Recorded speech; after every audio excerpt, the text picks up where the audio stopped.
Welcome back to another episode of Lifetime Talks. I'm David Freeman. And I'm Jamie Martin. And today's topic is talking about a shifting drinking culture.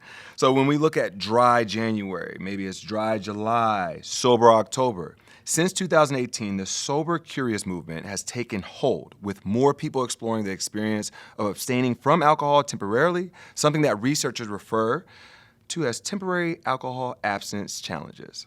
All right. And in this episode, we're going to be exploring the growing movement, its effects on our health, both physically and mentally, and how we can create places of belonging where alcohol is decentralized. And we got a special guest. Jamie, who do we have today? Yes, I'm so excited to welcome Jen Veralle to our podcast. Jen is an advocate for and creator of healthy social experiences that decentralize alcohol. Her journey spans 2 decades of alcohol misuse, a decade of an alcohol-free lifestyle, corporate roles, and entrepreneurial ventures. She's the founder of Spark Track, an events and communications business, the co-founder of Zero Proof Collective, a community of non-alcoholic advocates overcoming barriers, shattering stigma, and increasing non-alcoholic options, and an NA enthusiast through her personal brand and media at jenveralle.com. Her July 2023 TEDx talk, Why We Should Rethink Drinking Cultures, frames sobriety in a sober, not somber lens. Jen, welcome to Lifetime Talks. Welcome. Yeah, happy to be here. We're so excited to have you here. So let's start by learning a bit about you, your background, and how, what led you to this work where you're really focusing on moving alcohol out from center stage. Yeah, so as you mentioned, 2 decades of alcohol misuse. And through college, through high school, using alcohol as a coping mechanism, helping to come out of my shyness, using it as a crutch to really feel like I could belong in community and social experiences. And that continued for, 20 years where I was in and out of, addiction and had some sober stints within there, but didn't feel like it was a problem that I was ready to address. And in my 40s, I experienced burnout in a corporate environment where I happened to be marketing and events planner for a large corporation. And I literally was infusing drinking with my career and my role. And it came to a height for that year that I was with that company. So it had kind of been, I was kind of keeping it under control is what you might hear a high functioning alcoholic using, that term. And then it just all kind of imploded around age 40. Okay. And so that journey at, age 40 was, how do I do this in corporate America? Do I go away? What will people say? There was huge shame and stigma around it. And that was 12 years ago. So it took me a good 1.5 years and a couple, what we say, returns to use. Some people say relapse. But as I learned how to have a life without alcohol at the center, and as you know, it's everywhere in society. So it's extremely challenging to figure out how to do life without alcohol when it was such a huge part of my identity and everything I had known for so long. That's strong, because when you just end it with it becoming part of your identity, whether it's a quarter or half of the life of you utilizing it within the settings of social or maybe even by yourself at times. So everybody who's listening right now, once you decided to stop drinking and become sober, walk us through some of those challenges and once again, the shift that you had, whether it was in the 40s, I think you mentioned, to go ahead and spark that. Yeah. I think one of the biggest things that happened was my husband actually saw that it was very damaging to our relationship and to our family. And alcoholism is a disease of isolation. And I tended to think all of those years that nobody knew and I wasn't affecting anyone. It didn't affect my family. I had 2 kids at the time that were, 2 and 4, and throughout my addiction, they were growing up and being around that. So there's no way that my behavior didn't affect that. But when it came to a head around age 40, it was my husband saying, there's something wrong. I think you have a problem. And it was the first time anyone had ever said that to me. And it's amazing that, at that point we had been married over 10 years, and it's just something we always did together. So I think he was also kind of like, well, if I'm calling you out on your drinking, I'm going to have to look at mine. And that's something that, couples deal with. But at the beginning, it was not me saying, oh, I'm so excited to become sober. I can't wait to go on this journey. It was painful, and it was a breaking down of everything I had known in terms of like, what are my values? And like, it was alcohol use had brought me to this person that I didn't even know who I was at that time. I'd had 4 months of pretty active addiction in terms of like hiding it, because once you announce, I had announced at age 40, I'm going to try this thing. And then having relapses and other things that happen along the way, you go more and more inward. And it was so self-destructive. And so having, others kind of know that I was on that journey helped, but it also was still very challenging. So that was a good year and a half of kind of back and forth before I actually hit like my sober date, which is July 28th, 2014, over 10 years ago now. So there was, a sponsor through AA involved with helping, a whole community that I had to share what, my drinking problem with in order to have other people see me in that. Got it. I was going to say, so you had awareness brought to you. Yeah. Acknowledgement, and then the action that you just spoke on as far as having a support team. But that also, if I heard you correctly, was now that it's out and I have this team that's aware, it's even more of that identity, like what happens now. So we usually look to the community to be like, oh, I have this support system, which is great. But I can only imagine the pressure of failing them or myself. So, I mean, that's tough, yeah? Yeah, it's huge. And what I found is other people didn't know how to support me. It literally felt like going away. I say the first year of sobriety was like staying in, reading books. That was because I didn't want to go into a bar or a restaurant. And I had to reset my friend group. My friends that I drank with were like, oh, Jen, you're not an alcoholic. You don't have a problem. Like, they didn't know what to do with me. And so that is a challenge that happens across the board. Like, my husband also was like, well, I suppose I could go to Al-Anon, and my family didn't know what to do. So it is very much you lean into, or I did, my peer group within like the Alcoholic Anonymous community. And that was like my lifeline for that first year. And, having a great sponsor, someone who keeps you accountable was critical for me. Right. It's something I couldn't do alone. Yeah. Right. And you're now a decade later. Congratulations. Thank That's you. amazing to Thank have you. that. It really is. I forget that. Yeah, it's amazing. So how does that look for you today? I know you mentioned Alcoholics Anonymous. That's been like part of your journey the whole way. Are you still really connected and active with that group? What does the world look like for you now? Yeah, I think there are points over the last decade that were very defining for me. The first year was a milestone. At year 3 was probably the first year I felt like I could share it in a corporate space. So think about that, right? So you're part of, corporate environments and in a professional space, and you're not drinking, yet you don't want to make a big deal about it or feel like you have to tell people why you're not. Right. And about 3 years in, I was like, you know what? I'm going to own this. I've had enough progress. I've rebuilt my life. I'm ready to talk about that.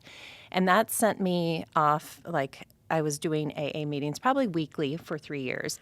And all of a sudden, I was like, I think there's more here. I think there's a societal shift that needs to happen because my returns to use were directly related to my social environment. And so, like, being a voice for that, and then also my marketing and event background coming into play, I was like, we can do better. We now have these amazing non-alcoholic options, which we didn't have 12 years ago. We had O'Doul's, and we had free wine, which all women drink when they're pregnant, and it's awful.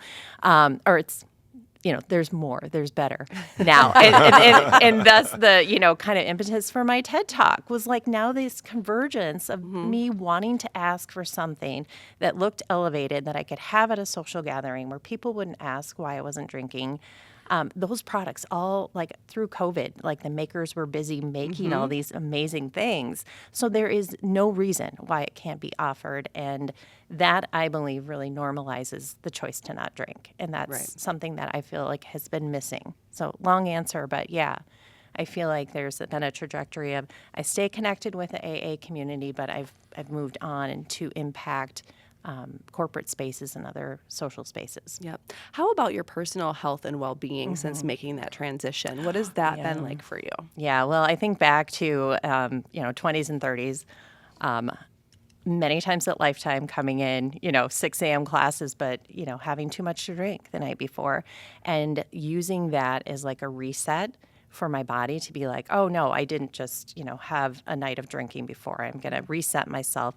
I'm going to kill myself doing, just burning out the step classes, all the things that I love to do, and then essentially go through my day, at a work environment and then essentially start, drinking that same night. So it was like this cycle of insanity. But I told myself that, since I'm working out, since I'm able to perform at this level, I didn't have a problem. So after I, started working on sobriety, I shifted back to that aggressive, like I wasn't as aggressive about working out. I was like, I think there's a yoga practice that I want to, get in touch with. And having that as part of my life, like slowing down a little bit, I was operating at such an insane fast pace that I barely had time to like reflect on what was happening. Right. So by kind of changing my fitness routine and like what I did to keep healthy, I moved more into yoga. I've always been a runner.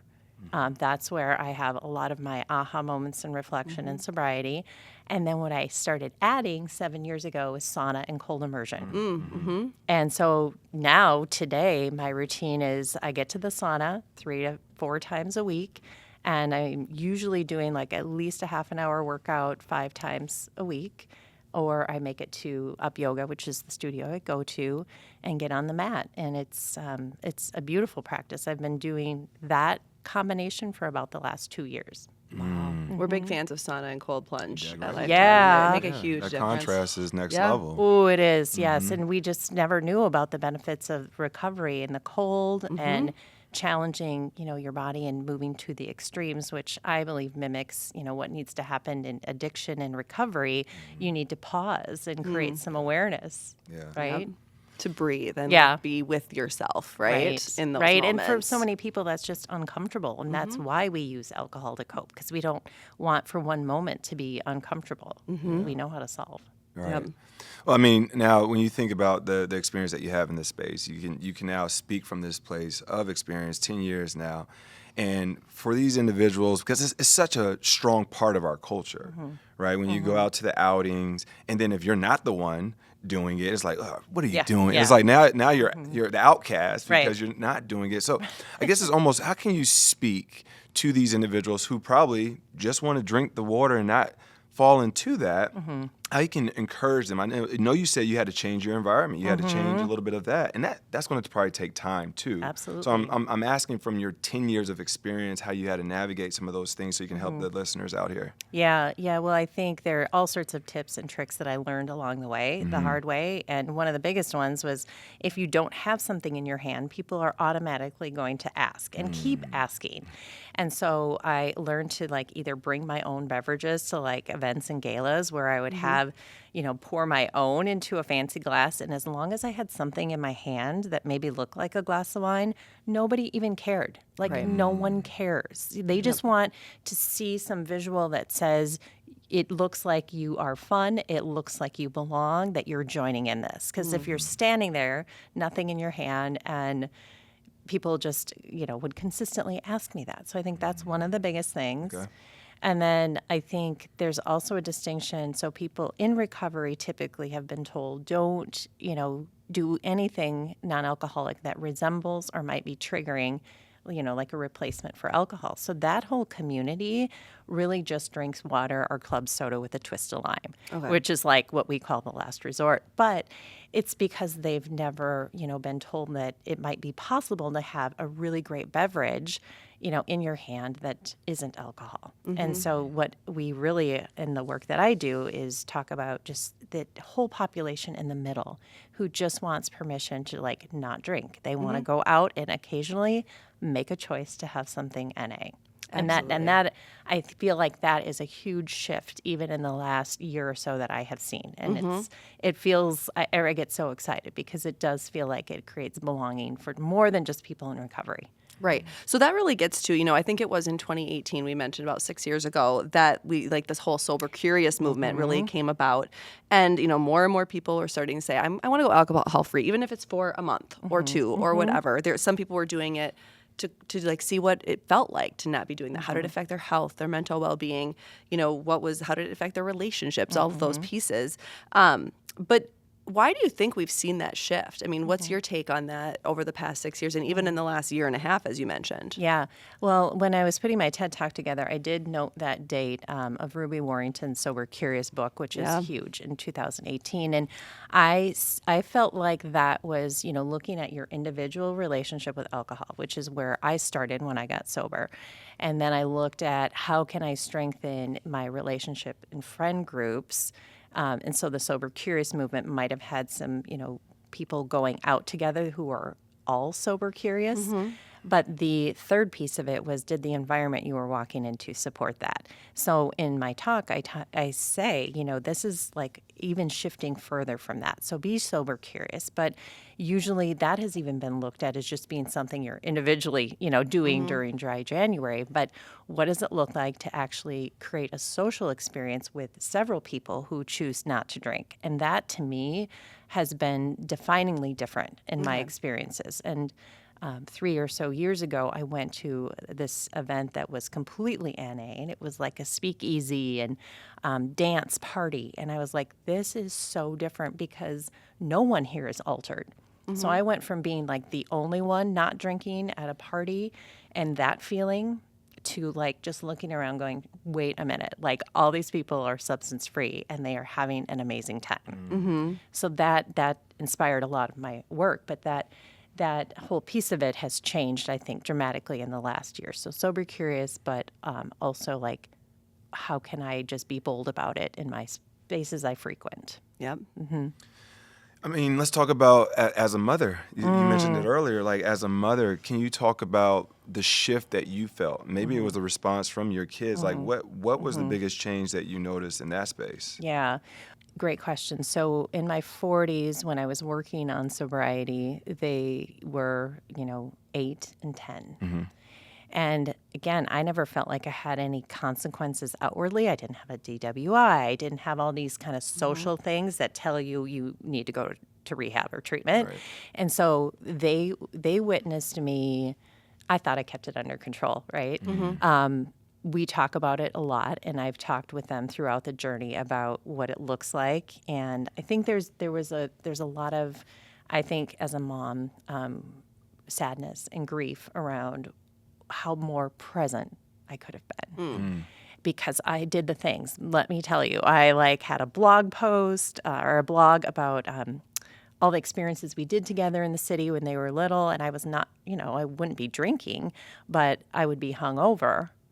So it's like I think about presence for them, and I definitely in their, as they were 10, 11 plus, I feel like they got their mom back fully in terms of being present.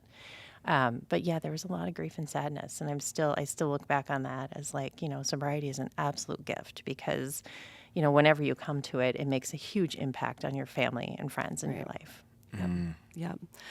Let's talk a little bit about just alcohol in and of itself. I know when we were preparing for this episode, you mentioned like alcohol is an ethanol, right? And like why that is something for people to just be aware of. Because I do think, just being aware, like the impacts of those kind of things on our health, which we talk about all the time on this podcast, we'll talk about that. But I just think it's important for us to just level set there and like what it is and the impacts it has. Yeah, I liken it to the tobacco movement where 20 some years ago, the warning labels changed and there were, commercials and advertisements about the impact of smoking on your lungs. And that we have not seen that in terms of alcohol. And I've always been an advocate for shifting the label because right now it's, says if you are pregnant or operating heavy machinery, you shouldn't drink. And it's like, really? Like there's chronic, health issues, and it's the leading cause of all of these diseases. But yet, there's such a romanticism, and there's such impact from the big alcohol, like the industry, to say you can drink responsibly. Like that, I remember, and I talk about that in my I heard that, too. yes. It's just like, it's like this myth of like, well, if you can't, there must be something wrong with you. When what we really need to look at is, it's ethanol. It's something, you can fuel your car with it, and you're drinking this with the impression that, it helps you celebrate, it helps you be all these things. And I use the term glamorized. And it very much is in media, and you look at, the Instagram, the mommy wine culture. It is reward, and there's so many ties to rituals and rewards in our culture with alcohol, and also confusing because some people can, drink it in moderation. So it's extra confusing. It's, smoking has a different trajectory. We just know that is really not healthy, but it hasn't been proven or generally thought of in our culture that alcohol is a drug, which it really is. Yeah.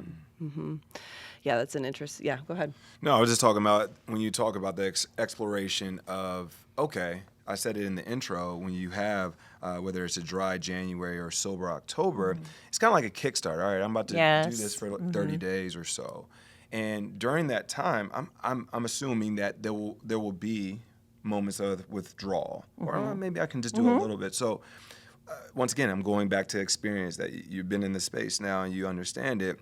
Once again, the words of advice to these individuals of when you now embark on that, take these things in consideration, maybe remove the temptation from if the house or the environment that you go out into. So how would you coach them up? Yeah, so I love all of those movements, and I use the term mindful drinking. So what it's really teaching you is just to pause and recognize how much you really do want to drink, right?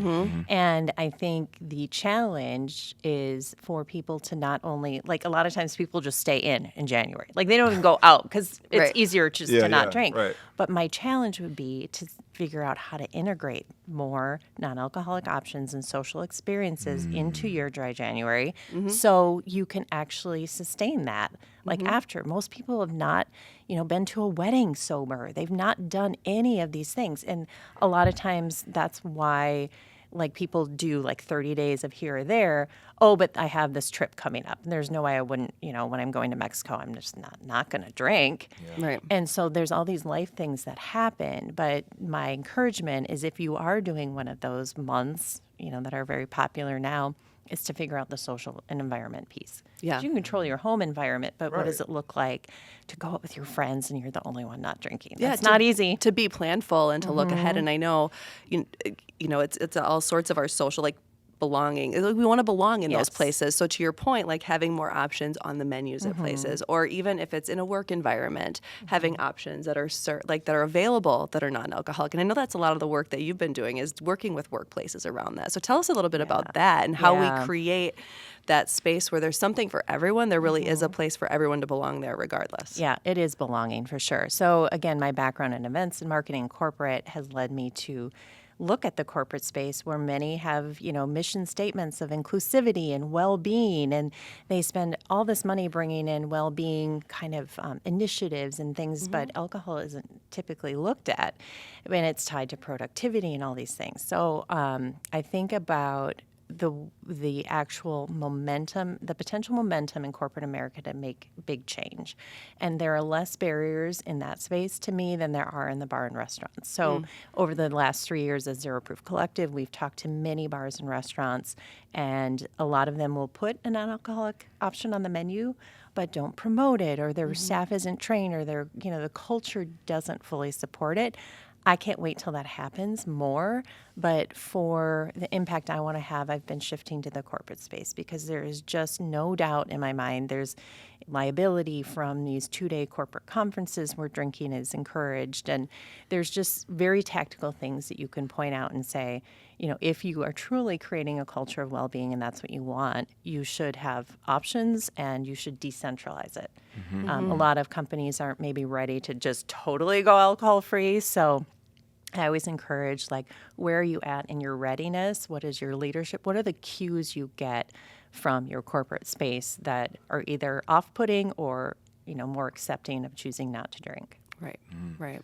I would also want to put out there, because I think it's very good to know when this 10-year period of being sober, also what has activated within you from a sense of creativity, engagement, relationships, intentionality. Can you speak a little bit about how that shift and what you've noticed in that space? Yeah, wow, yes. So in my talk, I also talk about purpose. And I believe any amount of alcohol can keep you out of your purpose. And so what I discovered was I was always, creative and have all these ideas, even while in active addiction. I mean, I would get crazy good ideas. And then when it came to sober the next day, looking at how would this actually work, it didn't. So I would say my productivity and my creativity increased dramatically. And I didn't even realize it. I thought I was kind of operating at a certain level. So I would say, yeah, there's that piece of it changed, the intentionality, the vulnerability to just be able to openly speak about this and feel no shame, is incredible. I always say, if you would have told me I'd step on a stage and do a TED Talk about being an alcoholic at 10 years ago, never could I have foreseen that. But it's through all the small conversations I've had in community over years that people are saying this is a message that needs to be heard, and it needs to be heard in the corporate space. It needs to be in all the spaces you're in. Right, where we gather Where we gather. as communities, because as we've talked about, there's so many gatherings we have just in regular life, milestone moments and all that, where alcohol is often a part of those, but there are opportunities. I was just thinking, and I'm not going to be able to think of the name, we're in the Twin Cities right now.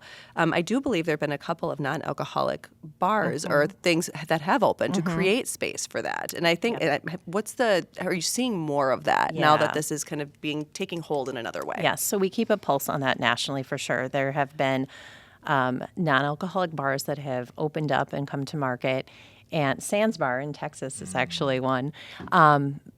The adoption of that is slow to move. Okay. So one of the biggest things I'd love to see in the Twin Cities is the increase in the non-alcoholic options on the menu of these restaurants.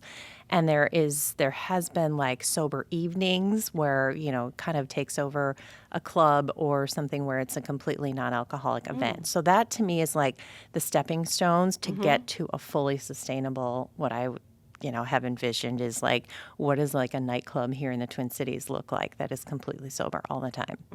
It's happening around the country, and it's a matter of having enough people kind of experiencing that in their own community to be really ready for that. Right, right, to embrace that. And Yeah. make that part Well, of their... and also to have people that, do drink decide that they want to do that for the evening. It's not just for sober people because, or I should say people in long-term recovery, because that tends to feel othering.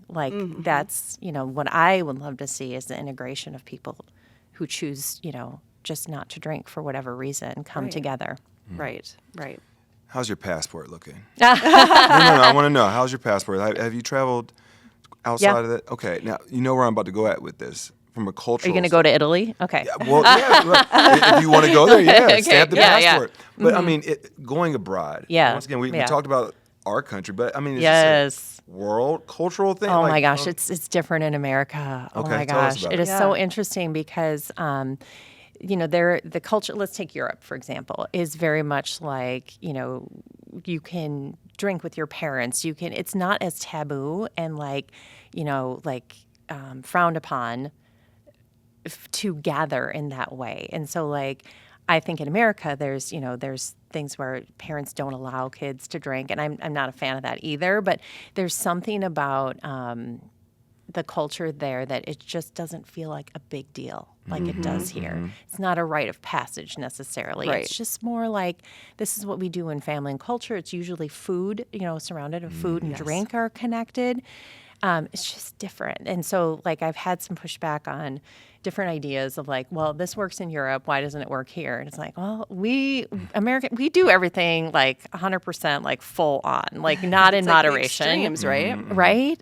And so that distinct difference I see. And I just traveled to Italy and Spain with my kids who are now 19 and 21. We went last summer and it was it's like a casual finesse with the way that NA is served. Even the wait staff is it's no big deal if you order NA. And it's on the menu, given as much weight as all the alcoholic options. And the options, I was surprised, they're great. They're really great. They know what they're doing, but they don't maybe talk about it as much as we do in America. Right. It's not the movement maybe. That right. They don't call it a movement just because it's just a natural part of how that continues to fascinate me. Yes, yes. But just to see that being like it can be integrated into daily life in a way that doesn't help make people feel like you're over there, I'm over here, we're having a drink or not. Like it's just woven into it, which is kind of nice to be able to say like there's something for all of us here, right? And we can enjoy this meal however, with this and the pairing with food is such a big shift in how I've seen NA be presented. And, do you want to have ethanol with that, or would you like a botanical, something that actually enhances the flavor of your meal? Right. And so a lot of times working with bars and restaurants, the chef at a restaurant is the one that gets most excited about this. So there's a way to he'd be rather creative with see, it. a fantastic NA botanical beverage versus like a Diet Coke and whiskey served with his meal that he prepared or whatever. Yeah. Oh, that's interesting. Well, there's another level of creativity for them Yes. too, right? There's a huge always amount of about creativity. flavor, enhancing that, and all those pieces. So it's an experience in and of itself. So great. Well, Jen, did we miss anything? What did we not cover that we want to make sure we touch on today? I know there's been a lot of ground we've covered, but we want to make sure that our listeners know that how they're going to connect with you too. We'll get to that in just a minute, but. Yeah, we covered a lot. No, I think it's this idea of permission. Just to say that there has always been a line, like you think about gray area drinking, and there's been TED Talks on this and this whole subject, and most people want to define themselves as, a drinker or not have to say, I think I have a problem with drinking. And now what I like to just say to people is, you know what, you just can choose not to for the evening or for whatever. It doesn't have to be that line in the sand of like, I am an alcoholic or not. And also I would say to encourage using different labels. Like I've called myself an alcoholic, but I prefer to say sober necessary just because the whole spectrum is wide open and it's such a personal, individual relationship. So it is really hard. I've had people even say to me like, oh, are you really like an alcoholic because it seemed like you were functioning at a certain level and you're just choosing not to drink for health reasons? I'm like, no. It's a life or death thing for me. And when you know that, and I don't feel like you should have to explain it. But the permission to just explore that needs to be given to more people. And I think, again, in the corporate space is a perfect opportunity to have that conversation and then provide like a non-alcoholic happy hour. So the pairing of the message and awareness and education along with a social experience is like my dream to be able to create in more spaces. I love that. Mic drop moment time. Are you ready? Oh, sure. Okay. Yes. Okay, so mic drop moment. We usually end every episode with a mic drop moment to kind of leave our listeners with something just to resonate with them, right? And this one, just going through and navigating through today's brief and the conversation that we just had, I want Jen to go back to speak to her 20-year-old self. And what words would you have for 20-year-old Jen? Stop trying to do it alone. Yep. Tried to do it alone for so long. It's such a pervasive disease that I just don't know how you can't lean into community and just be very open and about needing help. I never asked for help. I wanted just to be Superwoman and do it all. It's a great place to leave it. So, Jen, we want to make sure people can find you. You are on LinkedIn at Jen Gil. How do you say that? Gilhoy Veralle for now. And just, make sure I don't lose people. Right, exactly. On Instagram at Jen Veralle and at Zero Proof Collective. Yeah. And then you have your website, jenveralle.com and zeroproofcollective.com. Yeah, Anywhere else? No, that's great. That covers it? I love direct messages, and it's over the holiday season, I've got a lot of LinkedIn messages about people just wanting to find help, and I love to be a resource and connect and just be open to anyone who wants to have a conversation. It's really important. Great. Well, thank you so much for joining us. We appreciate Thank you. it. We've had some fun. Story. Yeah, Amazing. absolutely.